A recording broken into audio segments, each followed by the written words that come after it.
Religion change అవుతే religion conversion certificate కూడా తీసుకోవాలి. ఎవరు ఇస్తారు సార్ అది? రిలీజన్ కన్వర్షన్ సర్టిఫికేట్ ఏంటంటే మీరు హిందూ నుంచి కానీ ముస్లిం అవుతున్నారంటే మాస్క్కి వెళ్ళి మీరు అక్కడ కల్మా చదివేసి అక్కడి నుంచి కన్వర్షన్ సర్టిఫికేట్ తీసుకోవాలి. ఇక్కడ ఒక విషయం చెప్తాను, ఎస్పెషల్లీ మన ఆంధ్ర తెలంగాణలోని చాలామందికి తెలియదు.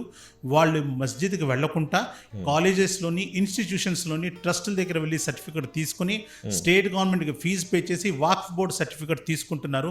అది గవర్నమెంట్ ఆఫ్ ఇండియా వ్యాలిడ్ కాదు, వాక్ఫ్ బోర్డ్ సర్టిఫికేట్ వ్యాలిడ్ కాదు. గవర్నమెంట్ ఆఫ్ ఇండియా రూల్స్ ఏంటి అంటే మీరు రిలీజన్ కానీ చేంజ్ చేసుకుంటే, ఎందుకంటే ఇప్పుడు యాంటీ కన్వర్షన్ లా వచ్చేస్తుంది 5-6 years అయిపోయింది. సో ఇప్పుడు దాని ప్రకారం ఏంటంటే రిలీజన్ కానీ చేంజ్ చేసుకుంటున్నారంటే మీరు మాస్క్కి వెళ్ళి అక్కడ ఇమాం లేదంటే మౌలవీ దగ్గర నుంచి సర్టిఫికేట్ తీసుకోవాలి. అది లెటర్ హెడ్ మీద ప్రింట్ అయ్యి ఉండాలి. అది ఎవరైతే సైన్ చేస్తారో తన పేరు, రబ్బర్ స్టాంపు, మస్జిద్ తల కంప్లీట్ అడ్రస్ ఉండాలి. ఎవరైతే కన్వర్షన్ చేస్తున్నారో అప్లికెంట్ తలక ఫుల్ పేరు, ఫాదర్ పేరు, కొత్త రిలీజన్లో వచ్చిన కొత్త పేరు ఏంటి పెట్టుకుంటాడో అది కూడా రాసి ఉండాలి, మెన్షన్ చేయాలి. అదే విధంగా ఎవరైనా క్రిస్టియానిటీకి వెళ్తున్నారంటే బ్యాప్టిజం ఉండాలి.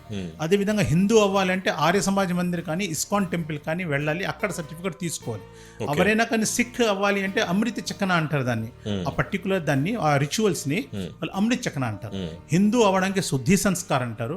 అక్కడ ఏమైనా వాళ్ళు కల్మా చదవాలి, ఇస్లాంకి, క్రిస్టియన్స్కి బ్యాప్టిజం చేసుకోవాలి, సిక్ ఏమని అమృత చక్కన చేస్తారు. ఆ certificate first document. Second most important document ఏంటంటే ఫస్ట్ క్లాస్ మెజిస్ట్రేట్ తోటి అఫిడవిట్ సైన్ చేయించుకోవాలి.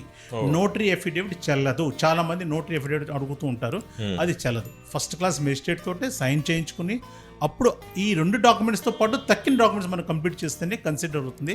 లేకపోతే మాత్రం రిలీజన్ చేంజ్ కన్సిడర్ అవ్వదు.